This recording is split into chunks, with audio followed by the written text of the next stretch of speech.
হ্যাঁ, কাইন্ডলি শুরু করুন। আসসালামু আলাইকুম, ব্যারিস্টার আবু সায়েম স্বাগত জানাচ্ছি বিএনপি মিডিয়া সেল আয়োজিত টক শো ফোকাল পয়েন্টের ৬৮তম পর্ব। আজকের বিষয় নাগরিক জিজ্ঞাসা এবং আলোচক হিসেবে আমার সাথে উপস্থিত রয়েছেন পুলিশের সাবেক ঊর্ধ্বতন কর্মকর্তা ব্যারিস্টার মোহাম্মদ জিল্লুর রহমান। ব্যারিস্টার রহমান, আপনাকে স্বাগতম ফোকাল পয়েন্টে।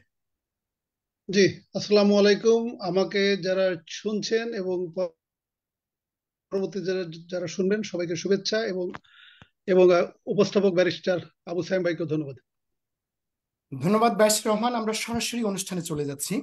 দেশে সংঘাতময় পরিস্থিতি বিরাজ করছে। একদিকে বাংলাদেশ আওয়ামী লীগ শেখ হাসিনার অধীনে নির্বাচন করতে বদ্ধপরিকর, অন্যদিকে বিএনপির নেতৃত্বে জনগণ এবং বিরোধী রাজনৈতিক দলসমূহ নিরপেক্ষ সরকারের অধীনে সরকারের দাবিতে রাজপথে লড়াই করছে।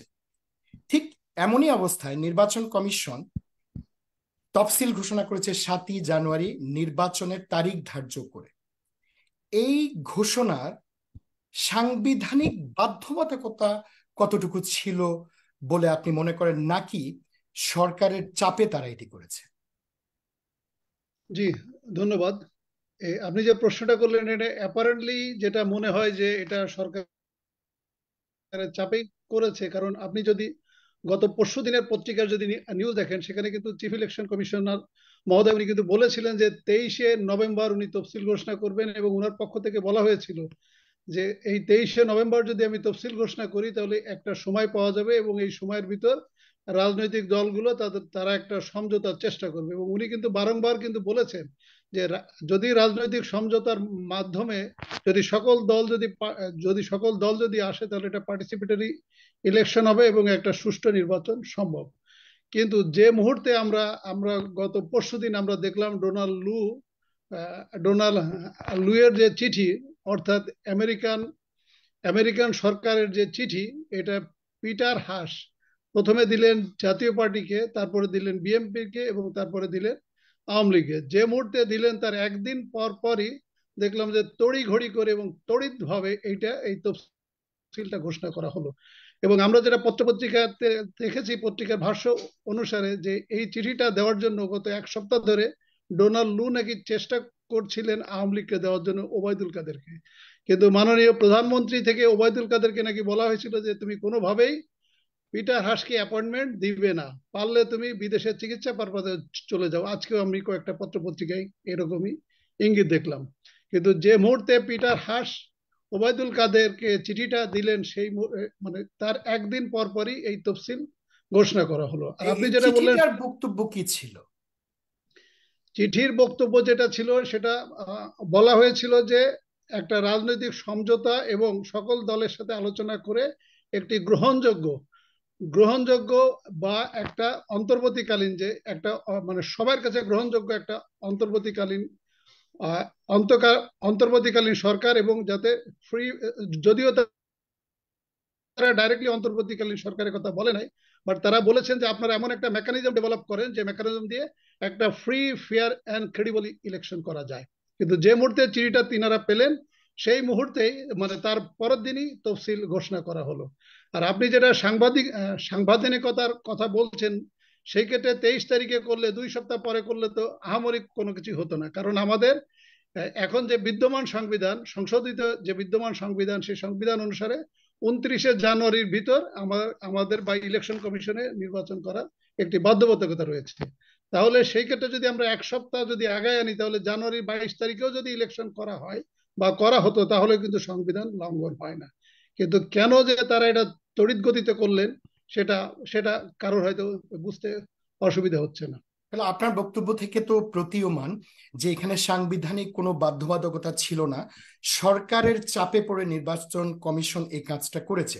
তো সেক্ষেত্রে জাতীয় এবং আন্তর্জাতিক যে অনুরোধ এবং যে প্রচেষ্টা, সেই প্রচেষ্টাকে পুরোপুরি উপেক্ষা করে প্রধান নির্বাচন কমিশনার কেন এই কাজটি করলেন?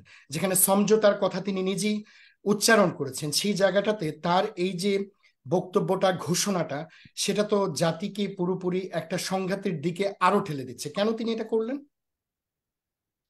এটা যেটা করলেন আমার ওই যে বিবেচনায় উনি এটাকে ডিলে করতে পারতেন, কারণ এটি একটা constitutional appointment. CEC is a constitutional appointment. এবং আপনার মাধ্যমে আমি সবার অবগতির জন্য বলি যে ইলেকশন কমিশনার বা চিফ ইলেকশন কমিশনার তাদেরকে কিন্তু সরকার নিয়োগ দিতে পারে, কিন্তু তাদেরকে কিন্তু পদত্যাগে বাধ্য করতে পারবে না আনলেস যদি তারা নিজ থেকে রিজাইন না করে। তাহলে আমি একটু অবাকই হই যে চিফ ইলেকশন কমিশন ছিলেন, আরো দুইটা মন্ত্রণালয়ে সচিব ছিলেন, তারপরে উনি চিফ ইলেকশন কমিশনার হলেন। ওনার জীবনে চা পাওয়ার কি আছে? ওনার এই জীবনের পড়ন্ত বেলায় এসে সরকার কাছে এভাবে মানে সরকারের কাছে এইভাবে বিক্রি হয়ে, গভর্নমেন্টের কাছে এইভাবে বিক্রি হয়ে, বা এই যে 18 কোটি জনগণের সাথে একটা একটা প্রতারণা করে, একটা বিশ্বাসঘাতকতা করে যে নির্বাচনের তফসিল ঘোষণা করলেন, এটা কোনোভাবেই জাতি আশা করে নাই। এটা অপ্রত্যাশিত এবং অনাকাঙ্ক্ষিত। এটা জিল্লুর অ্যাটলিস্ট ভাই, ওনার মতো এরকম একজন সিভিল সার্ভেন্ট সচিব ছিলেন, মানে আমি ব্যক্তিগতভাবে আমি এটা আশা করি নাই এবং জনগণও আশা করে নাই। এটা অনাকাঙ্ক্ষিত এবং দুঃখজনক বটে। নিঃসন্দেহে আইনমন্ত্রী আজ সংবাদ সম্মেলনে বলেছেন নির্বাচন কমিশন স্বাধীন এবং তাদের পক্ষে সুষ্ঠুভাবে এবং নিরপেক্ষ উপায়ে নির্বাচন অনুষ্ঠান করা সম্ভব। যেখানটাতে আমরা দেখেছি যে সরকারের চাপে তিনি তফসিল ঘোষণা করেছেন, সেই বাস্তবতায় এ ধরনের একটি নির্বাচন কমিশন নিরপেক্ষ নির্বাচন করতে পারবেন, এটা কি আপনি বিশ্বাস করেন? জি, আপনি প্রশ্নটাকে আরেকবার করবেন? আপনার আমি প্রশ্নটা শুনতে পাই নাই। না, আমরা বলছি যে আজকে আইনমন্ত্রী সংবাদ আপনার সম্মেলন মনে দিয়ে স্পিকার বললেন, মনে অফ, স্পিকার মনে অফ। স্পিকার ঠিক আছে, আমি তো মিউটেড না, কিন্তু কোনো কারণে আপনি শুনতে পাচ্ছেন না। আচ্ছা, কারিগরি সহায়তা যারা আছেন তাদের দৃষ্টি আকর্ষণ করছি যে কোনো একটি কারণে জিল্লুর ভাই আমার কথা শুনতে পাচ্ছেন না। জিল্লুর ভাই, এখন স্টেটাসটা কি, কথা কি শোনা যাচ্ছে? হ্যাঁ, আপনি আনমিউটে আছেন জিল্লুর স্যার। না জিল্লুর ভাই, আপনি কি কথা শুনতে পাচ্ছেন?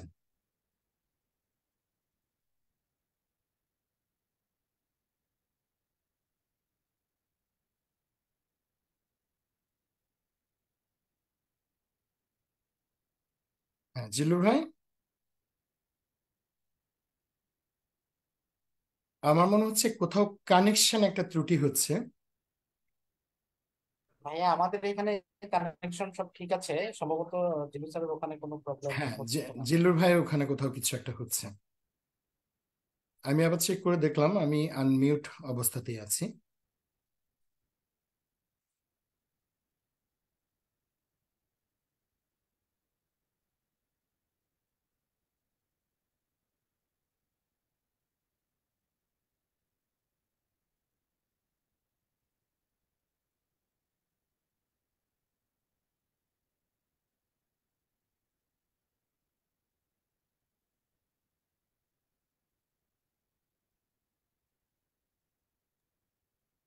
এখন কি শোনা যাচ্ছে?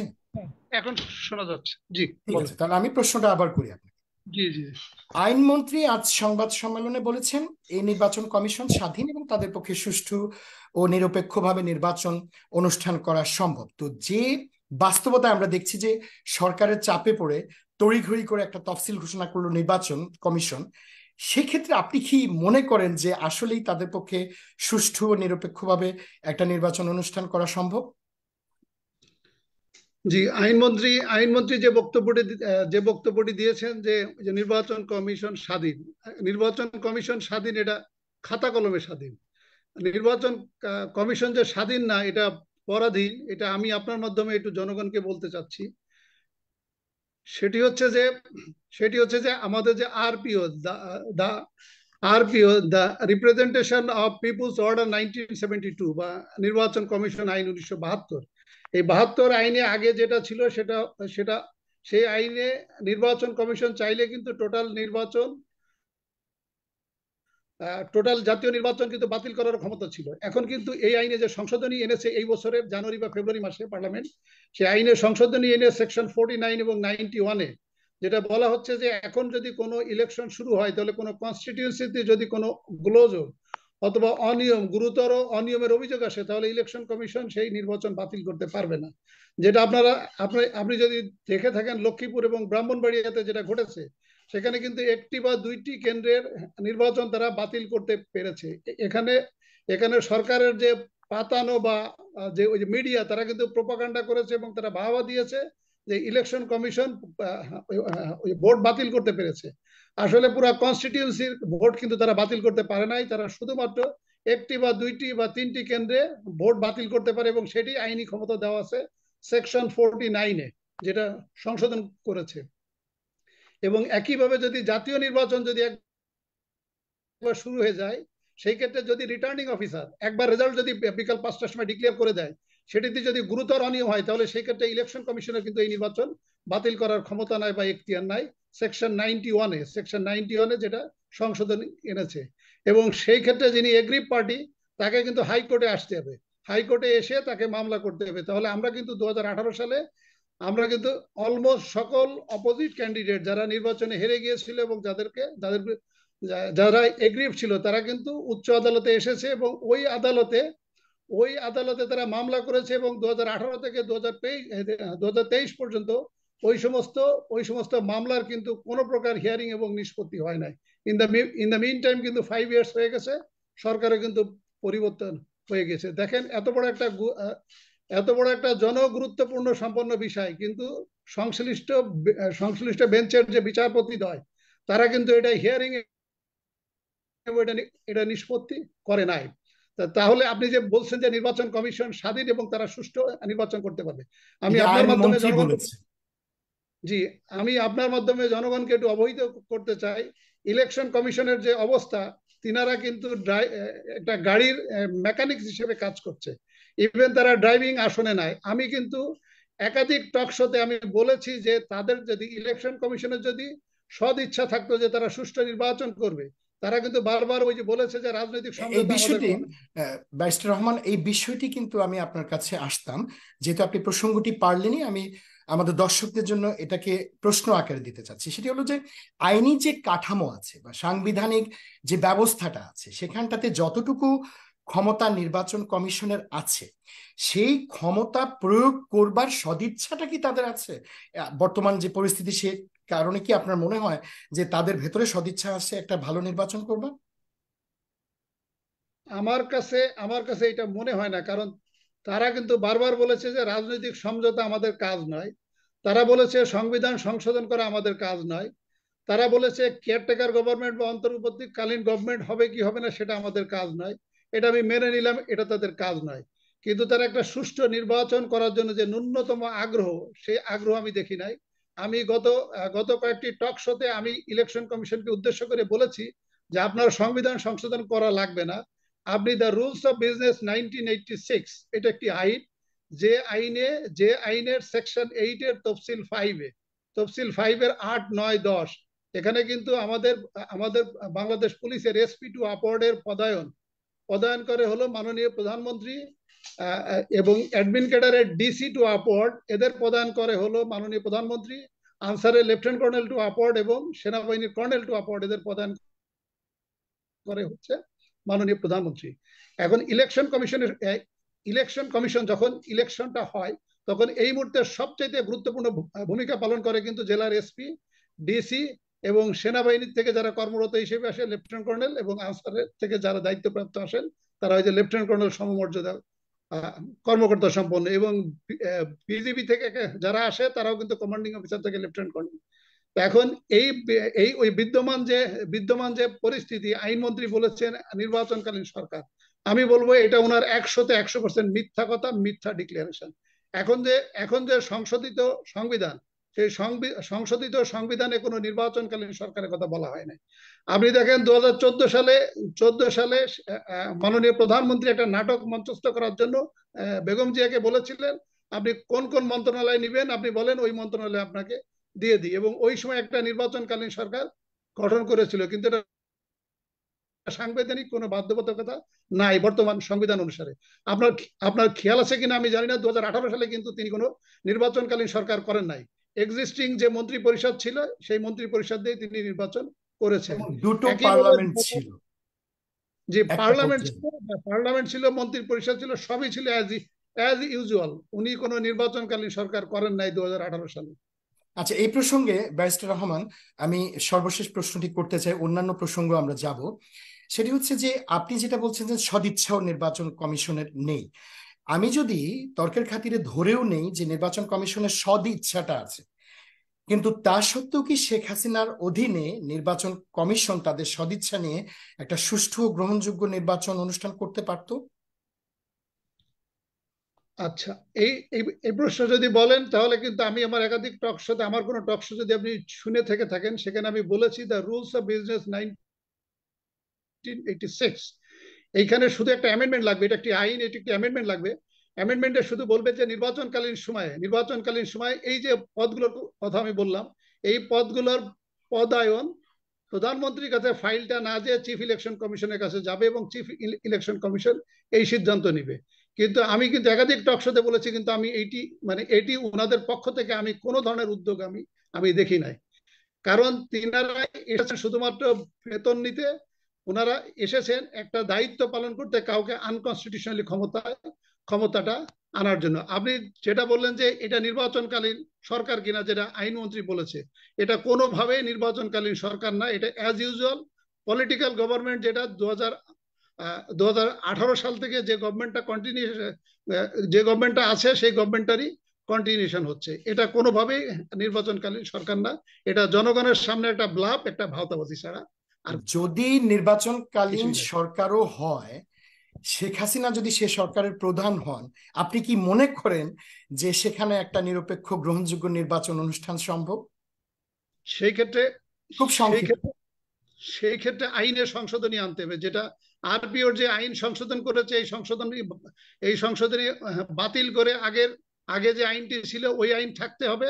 এবং এবং এবং দ্য রুলস অফ বিজনেস 1986-এ তাকে বলতে হবে যে নির্বাচনকালীন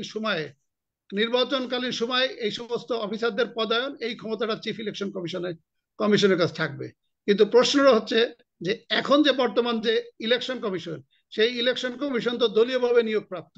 এখন তারা দলের প্রভাব মুক্ত হয়ে তারা, তাদেরকে যদি স্বাধীন করেও দেওয়া হয়, তাও তারা তাও তাহলেও তারা স্বাধীনভাবে কাজ করবে কিনা জি, আমার আপনি খুব পরিষ্কার করে বলেছেন শেখ হাসিনার অধীনে কোনো সুষ্ঠু এবং গ্রহণযোগ্য নির্বাচন সম্ভব নয়, এমনকি নির্বাচন কমিশনের যদি সদিচ্ছাও থাকে। ভিন্ন প্রসঙ্গে চলে আসি ব্যারিস্টার রহমান। ভিয়েনা কনভেনশন অনুযায়ী কূটনীতিকদের নিরাপত্তার নিশ্চয়তা প্রদানের দায়িত্বটা হচ্ছে সংশ্লিষ্ট রাষ্ট্রের। তো সাম্প্রতিক সময়ে আমরা যুক্তরাষ্ট্রের রাষ্ট্রদূত পিটার হাসের উপরে যে হুমকি ধামকিগুলো পাচ্ছি, তাকে হত্যার যে কথা বলা হচ্ছে আওয়ামী লীগারদের পক্ষ থেকে, সেক্ষেত্রে অবশ্যই ভিয়েনা লঙ্ঘনের ধারা লঙ্ঘিত হচ্ছে। আমার প্রশ্নটা হচ্ছে, এর পরিণতিটা কি হতে পারে? এতে বাংলাদেশের পরিস্থিতিটা কোথায় যেতে পারে? জি, এটা আপনি যেটা বললেন যে Vienna convention on on diplomatic relation 1961, এখানে এখানে আহ, এখানে ডিপ্লোম্যাট পিটার হাসের সাথে যে আচরণগুলো করা হচ্ছে, এটা কিন্তু ওই কনভেনশনের সেকশন 29 সাব ক্লজ 1 এর কিন্তু লঙ্ঘন। এবং তাকে কিন্তু প্রকাশ্যে মারার হুমকি দেওয়া হচ্ছে, হত্যার হুমকি দেওয়া হচ্ছে। এবং গতকাল আমি দেখলাম একজন বলছে যে পাতি হাঁস যেভাবে জবাই করে মাংস খায়, সেইভাবে পিটার হাঁসকে জবাই করে মাংস খাবে। এটি এটি ইনডাইরেক্টলি একটি রাষ্ট্রের সাথে যুদ্ধ ঘোষণা। আপনার আপনার খেয়াল আছে কিনা জানি না, বা আপনার ইতিহাস জানা আছে কিনা জানি না, প্রথম বিশ্বযুদ্ধটা কি কারণে হয়েছিল? প্রথম বিশ্বযুদ্ধটা হয়েছিল যে হাঙ্গেরি এবং অস্ট্রেলিয়া, যিনি প্রিন্স, সেই প্রিন্সকে হত্যা করেছিলেন একজন সার্বিয়ান। এবং এই সার্বিয়ান ওই প্রিন্সকে হত্যার পরে ওইটা কিন্তু প্রথম বিশ্বযুদ্ধের টার্ন নিয়েছিল। এবং পর্যায়ক্রমে জার্মানি, ফ্রান্স, ইংল্যান্ড, রাশিয়া এবং আমেরিকার মতো পরাশক্তি কিন্তু যুদ্ধে লিপ্ত হয়ে গিয়েছিল। তাহলে আপনি যে পিটার হাস অ্যাম্বাসেডর, তাকে যে হুমকি দিচ্ছেন, মারার হুমকি দিচ্ছেন, এটা প্রকারান্তে এটা কিন্তু আমেরিকার বিরুদ্ধে আপনি যুদ্ধ ঘোষণা করছেন। এখন আমেরিকার বিরুদ্ধে যুদ্ধ ঘোষণা অর্থ হচ্ছে আপনি 18 কোটি লোককে 18 কোটি জনগণকে আপনি কিন্তু একটা শক্তিশালী দেশের বিরুদ্ধে আপনি যুদ্ধ ঘোষণা করলেন, যেটা আমরা প্রস্তুত নই। কারণ এটা তো আমাদের পক্ষে সম্ভব না যে আমেরিকার মতো একটা এত বড় শক্তিশালী দেশ তাদের সাথে আমাদের লড়াই করা। এটি একটি দুঃখজনক এবং সেটা দুর্ভাগ্যজনক। সেটা তো অপ্রয়োজনীয় যে আপনি কেন পিটার হাসকে হত্যার হুমকি দেবেন, তাকে মেরে খেয়ে ফেলবেন। তাহলে এত বড় রাষ্ট্রের বিরুদ্ধে যুদ্ধ ঘোষণা করা তো বাংলাদেশের জন্য সমীচীন না। আমি এই বিষয়ে আপনাকে সম্পূর্ণ প্রশ্নটা করি এভাবে, তাহলে এটা তো ডেফিনেটলি অনেক বড় ধরনের একটা ফৌজদারি অপরাধ এবং সে অপরাধে একটা মামলাও হয়েছে, কিন্তু ঢাকার ম্যাজিস্ট্রেট আদালত মামলাটি খারিজ করে দিয়েছে। তারা কি আইনি যে উপায় বা আইনি যে ব্যবস্থা সেই জায়গাটাতে এ ধরনের একটা মামলা খারিজ করে দিতে পারে? আচ্ছা, যেটা আপনি যে প্রশ্ন করলেন সে কাজটি যিনি বিজ্ঞ ম্যাজিস্ট্রেট কাজটি করেছেন তিনি কাজটি করতে পারেন, আইনসম্মতভাবে কাজটি করতে পারেন, বাট এটা লিগালি ইললিগাল হয়েছে আর কি। কাজটি লিগালি ইললিগাল হয়েছে। এখন আপনার হাতে ক্ষমতা আছে লিগালি, যেমন শেখ হাসিনা 2008 সালে অসাংবিধানিক ওয়েতে ক্ষমতায় আসলেন, 2014-তে অসাংবিধানিক ভাবে ক্ষমতায় আসলেন, 2018-তে অসাংবিধানিক ভাবে ক্ষমতায় আসলেন, 2024-এ উনিও অসাংবিধানিক উপায়ে ক্ষমতা আসার চেষ্টা করছেন। কিন্তু উনি বা ওনার পক্ষে কিন্তু সংবিধানকে কিন্তু ভুল ব্যাখ্যা দেওয়া হচ্ছে। তা আপনার যেহেতু সময় কম, আমাকে যদি আরেকদিন ডাকেন তাহলে এগুলো যে কিভাবে অসাংবিধানিক সেটা আমি আমি স্পষ্ট করে ব্যাখ্যা করতে না, পারবো। আমি ছোট্ট করে এখন শুধু বিজ্ঞ আপনাকে এটুকু আবার জানতে চাই দর্শকদের জন্য, এই যে হত্যার হুমকিটা, সেই হুমকিটা ফৌজদারি অপরাধ বলে আপনি মনে করেন কিনা? খুব ইয়েস অর নো? জি, হুমকিটা তো অবশ্যই এটা ফৌজদারি অপরাধ এবং আমাদের দণ্ডবিধি 307 ধারার অপরাধ, attempt to murder. Attempt to তাহলে মার্ডার তো ম্যাজিস্ট্রেট এই মামলাটা খারিজ করে দেন কিভাবে? জি, আমি একটু বলি। ওই যে বিজ্ঞ ম্যাজিস্ট্রেট যেটা হলো যে সাধারণত এই সমস্ত মামলা হওয়ার কথা থানায় থানায় হওয়া উচিত। থানা যদি মামলা না নেয় তাহলে সেক্ষেত্রে ম্যাজিস্ট্রেট কোর্টে এটা মামলা করা যায়। কগনিজেন্স কোর্টের magistrate CrPC criminal procedure code 200 অনুসারে মামলাটা উনি গ্রহণ করেন। গ্রহণ করার পরে উনি এটা উনি জবানবন্দি নেন, হিয়ারিং নেন, বক্তব্য শোনেন। বক্তব্য শোনার কাছে ওনার কাছে যদি মনে হয় যে কোনো ইনগ্রেডিয়েন্টস নাই, এই মামলার কোনো ভিত্তি নাই, তাহলে ওই একই একই একই আইনে সিআরপিসি 203 ধারায় উনি এটা খারিজ করে দিতে পারেন। এটা তার আইনগত ক্ষমতা আছে, এটা উনি খারিজ করে দিতে পারেন। কিন্তু আমি পত্রিকায় দেখলাম উনি বলেছেন যে এই মামলার কোনো ভিত্তি নাই, কোনো ইনগ্রেডিয়েন্টস নাই। কিন্তু এখন আপনার যে পরবর্তী প্রশ্ন আমার কাছে হবে যে তাহলে যে উনি যে লিগালি এই কাজটি ইললিগাল কাজটি করলেন, তাহলে উনার কি কোনো মানে উনার বিরুদ্ধে কোনো আইনগত ব্যবস্থা গ্রহণ করা যাবে কিনা, নিশ্চয়ই আপনি এই প্রশ্নটি করবেন। ডেফিনেটলি তার বিরুদ্ধেও প্রশ্ন করা যাবে। এই যে বিচারকরাও কিন্তু আইনের ঊর্ধ্বে না, আমাদের শুধুমাত্র মহামান্য রাষ্ট্রপতি আর্টিকেল 51 অনুসারে যতক্ষণ পর্যন্ত উনি চেয়ারে থাকেন ততক্ষণ পর্যন্ত ওনার বিরুদ্ধে কোনো সিভিল বা ক্রিমিনাল মামলা রুজু করা যায় না। কিন্তু আক্ষরিক অর্থেও কিন্তু উনি ইমিউন না। উনি যখন রাষ্ট্রপতির পদ থেকে অপসারিত হন অথবা ওনার পদের মেয়াদ অবসান হয় তখন কিন্তু তার বিরুদ্ধে ওই অভিযোগে নর্মাল অপরাধীর মতো তার বিরুদ্ধেও ইনভেস্টিগেশন এবং ট্রায়াল হয়ে থাকে। আমরা এই ক্ষেত্রে যুক্তরাষ্ট্র কিন্তু এখন দেখতে পাচ্ছি প্রেসিডেন্ট ট্রাম্পের বিরুদ্ধে এ ধরনের মামলা চলছে। জি, এটা সকল দেশেই। এটা আপনাকে একটু বলি, সেটা হলো 1215 খ্রিস্টাব্দে যখন ইংল্যান্ডের রাজা কিন্তু স্বৈরাচারী হয়ে গেছিলেন। সেই স্বৈরাচারী হওয়ার পরিপ্রেক্ষিতে 1215 খ্রিস্টাব্দে সিভিল ওয়ার হয়েছিল। ইংল্যান্ডে সিভিল ওয়ার হয়েছিল এবং এই সিভিল ওয়ারে রাজা রাজা পরাস্ত হয়েছিল। এবং পরাস্ত হওয়ার পরে জনগণের সাথে রাজার কিন্তু একটা চুক্তি হয়েছিল, সেই চুক্তিটা হলো ম্যাগনা কার্টা চুক্তি। এই ম্যাগনা কার্টা চুক্তির আগ পর্যন্ত 1215 খ্রিস্টাব্দের আগ পর্যন্ত তখন অ্যাডমিনিস্ট্রেটিভ ল বা শাসকরা যেভাবে শাসন করে সেখানে বলা হতো যে the king is under the god but above the law. এটা 1215 খ্রিস্টাব্দের আগে বলা হতো। বাট 1215 খ্রিস্টাব্দের পরে ওই যে বলা হয়েছে বা বলা হচ্ছে যে king is under the god also under the law. এই জন্য আপনি যেহেতু ইংল্যান্ডে আছেন, আপনি দেখেন আপনি রাজা বা রানীর বিরুদ্ধে আপনি কিন্তু মামলা করতে পারেন। আমাদের দেশেও কিন্তু আমরা রাজার বিরুদ্ধে মামলা করতে পারি, মানে আমরা রাষ্ট্রপতির বিরুদ্ধে মামলা করতে পারি। তাহলে তাহলে কিন্তু আমাদের যে অবস্থা, যে যে প্রশ্নটা আপনি করলেন যে বিজ্ঞ ম্যাজিস্ট্রেটের বিরুদ্ধে মামলা করা যাবে কিনা, বিজ্ঞ ম্যাজিস্ট্রেটের বিরুদ্ধে আপনাকে যে আইনি প্রক্রিয়া হচ্ছে, প্রথমে আমি ধরে নিচ্ছি যে এটা এটা উনি সঠিক সিদ্ধান্ত দিয়েছেন, আমি ধরে নিচ্ছি। কারণ প্রাথমিকভাবে আমি একজন আইনজ্ঞ হিসেবে আমি ওই যে বলতে পারি না যে একটা আদালত যে জাজমেন্ট দিয়েছে সেই জাজমেন্টটা ভুল। তাহলে এটাকে আপনাকে জুডিশিয়াল এরর হিসেবে আপনাকে আপনাকে উচ্চ আদালতে বা সেশন কোর্টে আপনাকে রিভিশন অথবা আপিল করতে হবে। আপিল করার পরে যদি উচ্চ আদালত যদি মনে করে যে তার এই তার এই বিষয়টা উনি জুডিশিয়াল মাইন্ড অ্যাপ্লাই করে কাজটি করেন নাই, তাহলে উচ্চ আদালত এই মামলাটা রুজু করার জন্য বলতে পারে, এবং তার এই ইনক্যাপাসিটি বা ইনএফিসিয়েন্সি বা তার এই ইন্টেনশনাল এররের কারণে তার কিন্তু ম্যাজিস্ট্রেসি পাওয়ারও কেড়ে নিতে পারে। এটা হচ্ছে অপশন 1। এটির সাথে অপশন সম্পৃক্ত আরেকটা বিষয় আপনি বলে ফেলবেন খুব সংক্ষেপে, যেহেতু সময়ের একটা ইয়েটা আছে আমাদের কাছে। সেটা হলো যে আমরা দেখতে পাচ্ছি যে হাজার হাজার নেতাকর্মীর বিরুদ্ধে বিরোধী রাজনৈতিক দলগুলোর অনেক মামলা হচ্ছে, অনেক মামলায় সাজা হচ্ছে, এবং যেখানটাতে ন্যায় বিচারটা হচ্ছে না। তাহলে এই যে ন্যায় বিচারটা ব্যাহত হচ্ছে, সেখানে যারা বাদী, যারা কুশীলব, যারা সাক্ষী, এমনকি বিচারক, তাহলে সেক্ষেত্রে গণতন্ত্র প্রতিষ্ঠিত হলে কি এদের বিরুদ্ধে কোনো ব্যবস্থা গ্রহণ করা যাবে? আপনার বর্তমান উত্তরের সাথে আপনি এটা মিলিয়ে উত্তরটা দিয়ে দেবেন। আচ্ছা, আপনি আপনি যেটা বললেন যে ওই বিজ্ঞ ম্যাজিস্ট্রেটের ক্ষেত্রে আমি যেটা বললাম যে আপনি জুডিশিয়াল এরর হিসেবে আপনি উচ্চ আদালতে আপনি রিভিশন বা আপিল করেন, আপিল করলে যে যে রিমেডি আসতে পারে সেটা আমি বললাম। প্লাস আপনি যদি মনে করেন যে তিনি আনইনটেনশনালি বা ইল মোটিভ নিয়ে বা পলিটিক্যাল মোটিভ নিয়ে কাজটি করেছেন, বিচারকরা বাংলাদেশের judicial officers protection act 1850 section 1, এখানে কিন্তু বলা আছে যে বিচারকরা তার জুডিশিয়াল মাইন্ড অ্যাপ্লাই করে যদি সে কোনো জাজমেন্ট দেয়, সে জাজমেন্ট যদি ভুলও হয় তাহলে সে ইমিউনিটি পায়।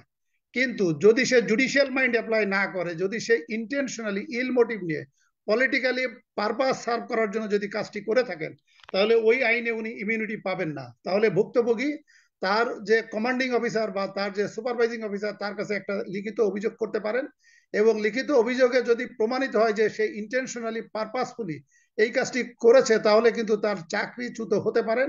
প্লাস এই যে ওই যে ম্যাজিস্ট্রেসি পাওয়ারটা দেয় কিন্তু সরকার, ম্যাজিস্ট্রেসি পাওয়ার কিন্তু তার ইনহেরেন্ট পাওয়ার না, ম্যাজিস্ট্রেসি পাওয়ার তার ইনহেরেন্ট পাওয়ার না, ম্যাজিস্ট্রেটি পাওয়ার দেয় সরকার ক্যাবিনেট ডিভিশন। তাহলে সেই ক্ষেত্রে তাকে সাজা হিসেবেও কিন্তু তার ম্যাজিস্ট্রেটি পাওয়ার সিজ করতে পারে। এটা হলো 2 নম্বর অপশন। 3 নম্বর হলো তার বিরুদ্ধে ফৌজদারি মামলা রুজু হতে পারে। কারণ এখন যেহেতু সরকার আছে, সরকারের যেহেতু পারপাসে সার্ভ করছে, তাহলে সেই ক্ষেত্রে এই সমস্ত কর্মকর্তাদের বিরুদ্ধে মামলায় ফৌজদারি মামলা রুজু করতে গেলে সরকারের অনুমোদন লাগে সিআরপিসি 197 অনুসারে। কিন্তু সেই ক্ষেত্রে যে মুহূর্তে সরকার পরিবর্তন হবে, সেই ক্ষেত্রে তার বিচারের নামে অবিচার করার কারণে তার বিরুদ্ধে ফৌজদারি অপরাধে মামলা করা যাবে, এবং সেই ক্ষেত্রে আপনার দণ্ডবিধি 220 এবং 220 তার বিরুদ্ধে মামলা করা যাবে, এবং 220 মামলা হলে তার বিরুদ্ধে ফৌজদারি অপরাধে সে বিভিন্ন মেয়াদে তার কনভিকশন হতে পারে। ঠিক, তাহলে সে একইভাবে অন্যান্য ক্ষেত্রেও যে ন্যায় বিচার প্রতিষ্ঠিত হয়নি বা অবিচার করা হয়েছে, সংশ্লিষ্ট যারা, তাদের বিরুদ্ধে গণতান্ত্রিক সরকার প্রতিষ্ঠিত হলে ব্যবস্থা গ্রহণ করা যাবে, এটি আপনি নিশ্চিত করছেন। জি, সেটা হলো যে এই এই মামলাটা তো এখনো জাজমেন্ট হয় নাই, কিন্তু আপনি যে প্রশ্নটা করলেন যে যে সমস্ত বিচারক জাজমেন্ট দিয়েছে, ধরেন ভুয়া মামলা অথবা মামলায় হয়ই নাই বা পলিটিক্যালি পারপাসফুলি তিনি জাজমেন্টটা দিয়েছেন, তিনিও কিন্তু তার বিচারক হিসেবে শপথ লঙ্ঘন করলেন, এবং judicial officers protection act 1850 section 1 এইটার ইমিউনিটি উনি পাবেন না। তাহলে সেই ক্ষেত্রে কিন্তু উনি 2টি অপরাধ করলেন। আগের যে ম্যাজিস্ট্রেট বললাম উনি একটি অপরাধ করেছেন, উনি অপরাধ করেছেন কিন্তু 2টি। একটি অপরাধ হচ্ছে উনি বিচারের নামে অবিচার করলেন, এটা 220 অপরাধ, দণ্ডবিধি 220। এবং উনি যে আটক করে রাখলেন, উনি ওই যে বিচারের নামে কাউকে 6 মাস কনভিকশন দিলেন, 1 বছর কনভিকশন দিলেন বা 2 বছর কনভিকশন দিলেন, এটা একটা রংফুল কনফাইনমেন্ট। এই রংফুল কনফাইনমেন্ট হলো 342। তাহলে সেই ক্ষেত্রে তার 342, জি, পেনাল কোড 342 এবং 220 অপরাধে তিনি অভিযুক্ত হবেন, এবং সরকার পরিবর্তনের সাথে সাথে তাদের বিরুদ্ধে ফৌজদারি মামলা রুজু করা যাবে, তার বিচারিক ক্ষমতা কেড়ে নেওয়া যাবে, এবং তার বিরুদ্ধে ডিপার্টমেন্টাল প্রসিডিং করে তাকে চাকরিচ্যুত করা যাবে। এখন আরেকটি প্রশ্ন আসলে একেবারে শেষ পর্যায়ে চলে এসেছি, যেহেতু আপনারও তারা আছে এবং অনুষ্ঠানটা আমাদেরকে শেষ করতে হবে, আমি একেবারে সর্বশেষ একটা প্রশ্ন আপনাকে করছি। চলমান যে আন্দোলন বিএনপির ভারপ্রাপ্ত চেয়ারম্যান জনাব তারেক রহমানের নেতৃত্বে বিএনপি এবং সমমনা বিরোধী রাজনৈতিক দলগুলো করছে, তো সেখানটাতে তো সরকারের দমন নিপীড়ন চলছে। বিশেষ করে গত 28শে অক্টোবর থেকে ব্যাপক হারে গ্রেপ্তার, ব্যাপক হারে হত্যার ঘটনা, নির্যাতনের ঘটনা আমরা দেখতে পাচ্ছি। অর্থাৎ সরকার দমন নীতিটা এখানে প্রয়োগ করছে। এই অবস্থায় আপনি কি মনে করেন যে জনাব তারেক রহমানের নেতৃত্বে যে আন্দোলনটা, যে লড়াই গণতন্ত্রের জন্য, সেটি সফল হবে? জি, আমি মনে করি যে এটা সফল হবে। যারা গণতন্ত্রকামী মানুষ আছে তাদের উদ্দেশ্যে একটা আমি ভালো সংবাদ দিতে চাচ্ছি। সেটা হচ্ছে যে এই যে যে সমস্ত মামলা হচ্ছে, হাজার হাজার মামলা হচ্ছে, কনভিকশন হচ্ছে, আপনার খেয়াল আছে কিনা আমি জানি না যে আওয়ামী লীগ সরকার 2008 সালে পাওয়ার আসার পরে 2009 সেপ্টেম্বর অক্টোবরের দিকে 9,000 মামলা ওনারা রাজনৈতিক বিবেচনায় কিন্তু প্রত্যাহার করে নিয়েছিল। এবং অভিযোগ আছে যে ওই সমস্ত মামলায় অনেকে হত্যাকারী, ওই যে মার্ডারার, ধর্ষণকারীও ছিল, কিন্তু তাদেরকে রাজনৈতিক বিবেচনায় এই সমস্ত মামলা থেকে প্রত্যাহার করে নেওয়া হয়েছে। এখন যারা আন্দোলনরত জনগণ আছে তাদের জন্য ভালো খবর হচ্ছে আমাদের আমাদের সিআরপিসি 494 ধারায়, এটা এখন এক্সিস্টিং আইন, সরকারের ক্ষমতা আছে, সরকার যে কোনো মামলা যে কোনো সময় এটা উইথড্র করে নিতে পারে, তাতে 100 জন আসামি থাকুক আর 200 জন আসামি থাকুক। তো আপনি যদি এখন আন্দোলন করেন, তাতে যদি আপনার কয়েক হাজারও মামলা হয়, এই মামলা কিন্তু একদিনে 1 ঘন্টায় এই মামলা কিন্তু সরকার সিআরপিসি 494 অ্যাপ্লাই করে এটা কিন্তু উইথড্র করে নিতে পারবে। এরপরেও যাদের কনভিকশন হচ্ছে, কনভিকশনের পরে কিন্তু সিআরপিসি 401 এবং 402 সরকার প্রধানের ক্ষমতা আছে এই কনভিকশন আপনাকে ওই যে মাফ করে দেওয়া। ইভেন ওই যে মহামান্য রাষ্ট্রপতি আমাদের সংবিধানের 49 আর্টিকেল 49 অনুসারে উনি কিন্তু যদি আপনার মৃত্যুদণ্ড হয়, আপনার মৃত্যুদণ্ড মাফ করে দিতে পারবে। তা যেহেতু বিষয়টা রাজনৈতিক মামলা, এগুলো সবই রাজনৈতিক মামলা, আপনাদের জন্য ভালো খবর, আপনারা যদি এই গণতন্ত্রের জন্য আন্দোলন করেন, গণতন্ত্রের জন্য যদি আপনাদের হাজার হাজার মামলা হয়, আপনার যদি কনভিকশনে আপনাদের মৃত্যুদণ্ড হয়, এর জন্য বিদ্যমান আইন আছে, কোনো নতুন করে আইন তৈরি করা লাগবে না। এভাবে আপনাদের এগুলো থেকে আপনি রিমেডি পাবেন। আর সর্বশেষ আপনার যে প্রশ্ন যে এই আন্দোলন সফল হবে কিনা, এই আন্দোলন আমার যেটা ধারণা যে সফল হবে, তবে আমি এই আন্দোলনটা সফল হওয়ার জন্য আপনার মাধ্যমে জনগণকে একটা ট্রিক্স শিখিয়ে দিতে চাচ্ছি। সেটা হলো যে আপনি যদি সায়েন্সের স্টুডেন্ট হয়ে থাকেন, বা আমার যারা দর্শক আছে তারা যদি সায়েন্সের স্টুডেন্ট থাকে, সেখানে সায়েন্সে বলা হচ্ছে শক্তি নিত্যতা সূত্র, ট্রান্সফরমেশন অফ এনার্জি। শক্তি কখনো ধ্বংস হয় না, কিন্তু শক্তি এক ফর্ম থেকে আরেক ফর্মে যায়। এই রূপান্তর মুহূর্তে হয়। জি, শক্তি শুধুমাত্র রূপান্তর হয়। এই মুহূর্তে যুবলীগ, ছাত্রলীগ, কৃষক লীগ তাদের শক্তির হিসাব করলে কিন্তু শক্তি হলো 0, কারণ তারা পুলিশের ঘাড়ে ভর করে শক্তি প্রদর্শন করছে। 28 অক্টোবর পর্যন্ত বিএনপির শক্তি ছিল 0, তাহলে কিন্তু টোটাল শক্তি কিন্তু 100 শক্তি ছিল পুলিশের কাছে। এই মুহূর্তে বিএনপি বা অপোজিশন পার্টি যে আন্দোলন করছে, এই মুহূর্তে তাদের শক্তি কিন্তু 25, কিন্তু পুলিশের শক্তি নেমে আসছে 75-এ। এই শক্তি 25 থেকে যখন আস্তে আস্তে বেড়ে যখন 50 হয়ে যাবে, তখন পুলিশের শক্তি হবে 50। যে মুহূর্তে এই শক্তি 51-তে চলে যাবে, তখন পুলিশ হয়ে যাবে 49। আর যে মুহূর্তে 51 হবে, আমি আপনার মাধ্যমে জনগণকে আশ্বস্ত করছি, যে মুহূর্তে এই শক্তি 51 হয়ে যাবে, তখন এটা দ্রুত কিন্তু 100 দিকে চলে যাবে, তখন পুলিশ হয়ে যাবে 0। সেই ক্ষেত্রে আপনি 51 থেকে যখন 60-এ যাবেন, 65-তে যাবেন, তখন এই দ্রুত এই সরকারের পতন হবে, এবং যত তাড়াতাড়ি এই শক্তি উপরের দিকে যাবে, পুলিশের শক্তি কমতে থাকবে। সেই ক্ষেত্রে দেখবেন যে পুলিশ তখন সবাই বলবে যে আমরা ভাই আপনাদের সাথে আছি, জনগণের সাথে আছি, আমি এই সরকারের সাথে নাই। আমরা কৌশলগত কারণে, চাকরি করার কারণে এই সরকারের সাথে ছিলাম, এখন আমরা নাই। এই জন্য ব্যারিস্টার আমি জিল্লুর রহমান, আপনি যোগ বিয়োগ করে সাইন্টিফিক্যালি প্রমাণ করেছেন যে জনসম্পৃক্ততাটা তৈরি হয়েছে, সেটার কারণে সাফল্য খুব কাছেই আমাদের। আমরাও আশা করি বাংলাদেশের মানুষের সাফল্যটা পাক, গণতন্ত্র দেশে ফিরে আসুক। ফোকাল পয়েন্টে আপনি সময় দিয়েছেন ব্যারিস্টার জিল্লুর রহমান, সেজন্য আপনাকে অনেক ধন্যবাদ আমাদের অনুষ্ঠানের পক্ষ থেকে। আশা করি ভবিষ্যতে আপনাকে আমরা পাবো।